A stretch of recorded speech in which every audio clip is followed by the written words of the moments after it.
Hello folks, and welcome to the channel, or welcome back. And what we have here is a brand new arrival in the barn. It's called the Dominator TS400. Very often used on track days because it's very light and very fast. So let's have a look what this car is all about. It's very light and very fast. So we're going to check out all the details on this car. The shell of the car is made out of lightweight polyester. There's one part in the front, one part in the middle, and two more parts in the back. So totally 4 parts of light polyester, which you can very quickly replace if necessary. And as you notice, it doesn't have any lights, and that is not mandatory either for track days. It has cooling openings in the front fender, and that allows air to stream through to cool the brakes. It's fitted in the back with an adjustable wing, so we can create more downforce. All of this is very adjustable, and it looks like it's in pretty good shape. In the back, we've got our stop lights, we've got blinkers on it, we also have a rain light exhaust, and then we have the strap to be towed if it needs to be towed. It's fitted with nice new rims from Revolution. The fuel tank is in the front, and we will check it out in a few minutes if it needs fuel or not before we crank it up. So if you ever get a race car or a track day car and it's been sitting there for a long time, you should really remove all the fuel out of it and then put fresh fuel into it, because that old fuel may not do any good to the engine or the carburetor or to the injection system. The dashboard is rather simple and Spartan. We've got our emergency breaker, which will shut off the power to the car. We also have a contact, and then we have the starter, not much to it. The steering wheel is not removable, but you can see the switches here, and these switches are used to shift up and down this car because it has a clutch-free shifting mechanism, and we have a closer look in a few seconds. And behind it, we have our digital dashboard, our brake balance that we can set up. So there's quite a couple of things on this car that look very promising. We haven't driven it. We'll see that very soon in about a month or so on how it goes, because right now I need to get it ready for the owner of the car, because this is not my car. As you can see, the car is really low to the ground. It's about 3 fingers. That is not a lot. And you run the risk of cracking the nose, of course, if you're running that low. We'll see what we can do about it, if it is adjustable or not. So this is the front of the car, and you can see this front structure here. This is actually to support that long nose. The suspension is based on a double wishbone, an upper one and a lower one. And they are connected to the frame with these ball joints. And that's the ball joint I was talking about. There are 4 of them, 2 on the upper wishbone, 2 on the lower wishbone, and of course you have 4 on the other side as well. They kind of deteriorate, and after a while you might have to replace them, because I had one broken off. The upright of the wheel right here, that looks quite all right, and let's have a closer look on that, on how that is. So this is the outer edge where we're having the upright, and the upright is connected to the wishbones, and on the wishbones we can actually adjust the camber. The toe in and the toe out will have to be adjusted on the steering wheel. So adjusting the toe in or toe out will have to happen right here on this rod, so we can pull the wheel more in or more out to give it more toe in or toe out, whatever you prefer. I am not sure if the upright that we have here is eccentric. I don't think it is, but maybe it is. We'll check that out later. Shock absorber is from gas, and it's an adjustable one. So there's an adjustment that you can make right here, but that is going to affect the stiffness of the car in terms of suspension, but it's also going to affect the riding height. So it's a combination of the two, and the crossweight balance. So this is not normally the place where you would adjust the riding height. But you can, of course, if you have no other means. And this car has no other adjustments for the riding height, so we'll have to deal with this part right here and check what the crossweight balance is, but also then check out what the riding height becomes. There is a plumbed-in fire extinguisher, which I really like. That's good. And it should have nozzles throughout the car, and I'm quite sure we'll find them. And it's still within spec or date, so that's good. And we also got a racing battery. I'm not sure what state that is in, but maybe we should do a quick check on that battery first. I noticed that we have two master brake cylinders, one for the front and one for the rear. So that's good because you need the double circuit. But what I don't see is the master clutch cylinder. And on this car, it's quite normal because it's been modified. So you're shifting electrical. Let's do a quick battery test and see how well the battery still is. Well, the health is 22% right now, 30% charged, so not all that good. So let's see if we can charge it up and what it does afterwards, because it's been sitting here for a while. So let's charge it up. Now we will do a fast charge. So let's have a look at the brakes and the brake pads and the discs and see how that is.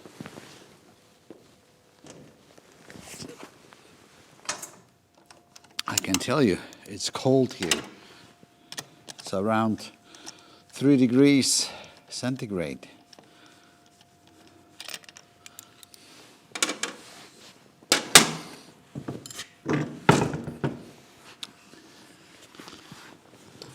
Well, this is looking quite nice. We have Wilwood 4-piston calipers. Really good stuff to have, and there's no leaks on them, so that is a very good sign. I don't see any real damage on the disc either. And the brake pads, well, they look quite all right. Let me show you. Well, here you have them. They look good. Now anyway, before we get the car back on the track, I will remove them. We will double check them. So let's see how they look like.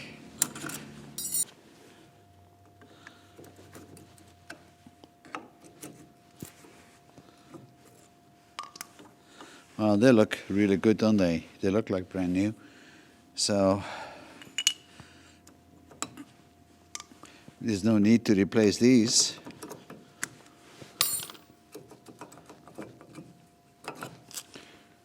And the wear and tear is equal, which is really good. So let's put them back. Oops, that's a bit too far.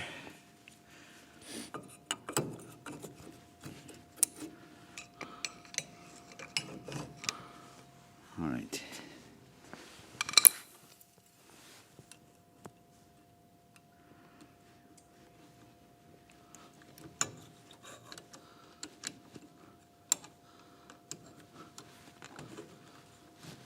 Done. The tires we have on the car are Toyo tires, and those are semi-slicks. The compound on these tires still feels all right, and the profile is good. I don't think that they are very old, but we'll check them out for sure. Put them to the right pressure, about 1 kilogram before it goes on the track, and see how it goes with these tires. While the battery is charging up, let's have a look in the back to the engine.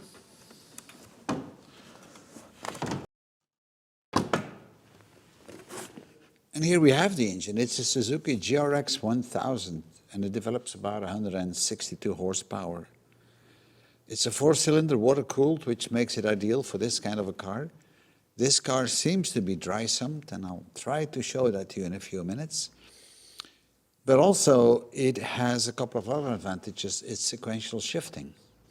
Now, the shifting on this car is without the clutch. Well, there is a clutch, but it's been driven electronically. And I can see different modules in here. So this is the trick shifter. So this is the shift indicator, and this is going to allow you to shift automatically. There's a couple more modules in here for the electronics, also related to the controls for shifting the gearbox. And we have a dynojet commander. If you look very careful, you will see this big chain here and a quiff limited slip differential. The truth wheel that you see here, this is actually a reverse because motorbikes don't have a reverse, so they installed an extra tooth wheel here, which is driven most likely by a starter motor, so they can actually reverse with this car, otherwise you have to push it. But I'm going to take the cover off so we have a bit of a closer look. So we're having a little bit of a better view on the actual engine itself. We've got the shifter arrangement, so this is the electronic shifter, so you don't have to use a clutch.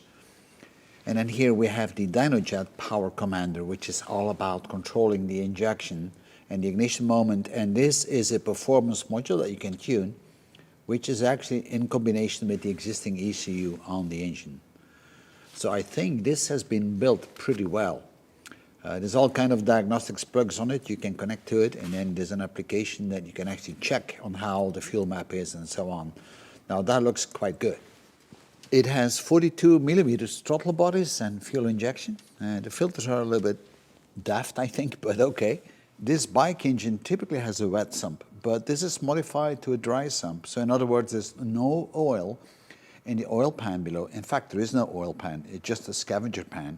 And all the oil is pumped back into this big reservoir here. And this is where all the oil is for the engine, and there's a pump that's going to pump it around. Very typical for a race car. In the back, of course, we've got the expansion tank for the cooling liquid. And this car is actually fitted with a large cooling radiator, but also with a cooling oil radiator. So I think this is pretty well done. Now the spill tank should be over here somewhere, and here it is, the spill tank. So this car is going to be able to pull very well. I'm not too sure about the top speed because the sprocket is very big, and we have a very heavy-duty chain on it, which is, of course, necessary. I thought initially that this gear or tooth wheel here was for the reverse, and in fact it is for the reverse, but they have removed the motor for it. So in other words, the car doesn't have a reverse anymore. So I thought it had one when I noticed it, but it doesn't. And just like in the front, we have a upper and lower wishbone for the suspension. We got the gas coilover shock absorber with only an adjustment on the springs, so no adjustment for riding height separately. And we also have the same kind of brakes as in the front, but it's only a two-pot willow wood brake caliper. The oil cooler is certainly going to help this engine, especially on the racetrack when it's getting very hot. And the air ducting is on the right-hand side of the car, so we can have quite some intake. And I like it the way it's been a little bit inward to the car, so that prevents it from being hit by stones and so on. And on the other side, we have a huge radiator for the air cooling together with a fan. So we're going to give it a bit of extra fuel, or fresh fuel, and see how it goes. All right, let's see if we can get this baby to run.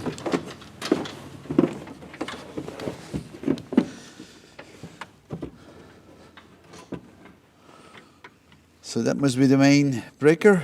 Turn it on. Contact. You can hear the fan already. Dashboard is flipping up.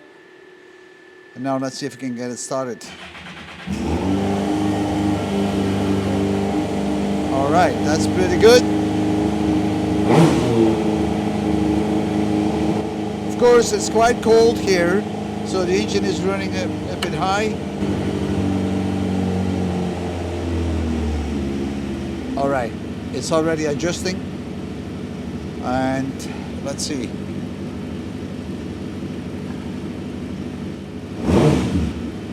So we got a good indication on the dashboard on what it's doing.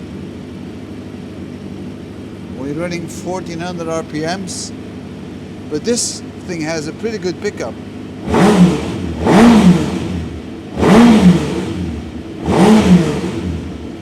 This is really going to go well.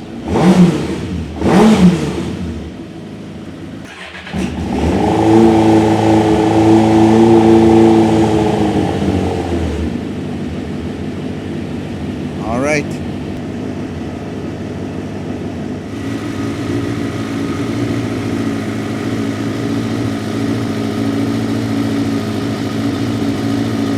So all by all, the state of this race car is not too bad. The battery, okay, has to be replaced. We probably have to change some things on the fire extinguishing system. We have to change the spark plugs, we change the oil on the engine, all the cooling liquids. But for the rest, the car looks pretty solid. Of course, we'll have to bleed the brakes and then do all the alignments on the car, because that's going to be necessary. But I'm very happy with the overall state, because I've seen much worse. So this was a good buy from the guy that brought it to me. So, and he's a friend of mine, so I'm going to prepare the car for him, and then you might see him on the track very soon in March. Thank you for viewing, and bye-bye.